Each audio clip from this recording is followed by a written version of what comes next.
అందాల సందడి మధ్య పూర్వ విద్యార్థుల ఆత్మీయ సమ్మేళనం. యాప్రాల్ ప్రాథమిక పాఠశాల 1982-1983 బ్యాచ్ పూర్వ విద్యార్థులు 43 సంవత్సరాల తర్వాత ఒకే వేదికపై కలుసుకొని ఆత్మీయ సమ్మేళనం నిర్వహించారు. యాదగిరి, జింక నాగోల్, ముదిరాజ్, జైపాల్, సునీత, ఎస్ నాగసూరి ఆధ్వర్యంలో జరిగిన ఈ కార్యక్రమం హర్షాతిరేక వాతావరణంలో సాగింది. దశాబ్దాల అనంతరం కలుసుకున్న మిత్రులు ఒకరినొకరు ఆలింగనం చేసుకుని చిన్ననాటి మధుర జ్ఞాపకాలను గుర్తు చేసుకున్నారు. కార్యక్రమం ప్రారంభంలో గురువందనం నిర్వహించి తమకు విద్యాబుద్ధులు నేర్పిన రిటైర్డ్ ఉపాధ్యాయులను ఆహ్వానించి శాలువాలతో సన్మానించారు. విద్యార్థులే తమ అసలు సంపద అని ఉపాధ్యాయులు పేర్కొన్నారు. జీవితంలో సమస్యలు వచ్చినప్పుడు ఒత్తిడికి లోను కాకుండా ధైర్యంగా ఎదుర్కోవాలని సూచించారు.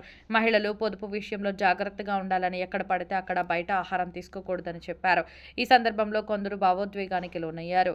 తరగతి గదుల్లో చేసిన అల్లరి, ఆటపాటలు, కలిసి పంచుకున్న భోజనాల స్మృతులను స్నేహితులు మళ్లీ నెమరవేసుకున్నారు. ప్రతిభావంతులైన విద్యార్థులకు సహకారం అందించేందుకు కమిటీ సభ్యులు ముందుకు వస్తామని తెలిపారు. మధ్యాహ్నం ఏర్పాటు చేసిన సామూహిక విందులో అందరూ కలిసి భోజనం చేసి ఫోటోలు దిగుతూ ఆనందంగా గడిపారు. వచ్చే ఏడాది కూడా ఇలాగే కలుసుకోవాలని నిర్ణయించుకొని బరువెక్కిన హృదయాలతో మిత్రులు వీడ్కోలు తీసుకున్నారు. ఈ కార్యక్రమంలో ఉపాధ్యాయులు పురుషోత్తం, మల్లారెడ్డి, రాజమౌళి, పూర్వ విద్యార్థులు ధీరేందర్, శ్రీనివాస్, ప్రభుదాస్, హరిదాస్, టమాటా Srinivas, Katika Srinivas, Raju Kondal, D Sunitha Goud, Chakali Swarupa, Manjula Goud, Pentamma Goud, Kanyakumari Reddy, Sulochana Reddy, Y Ranireddy, Suvarna Reddy, T Nagareddy తదితరులు. కూతురికి ఇద్దరు పిల్లలు, కూతుర్ని మేచల్కి ఇచ్చిన బాబు నా దగ్గరనే ఉంటాడు, ఇంట్లోనే ఉంటాడు.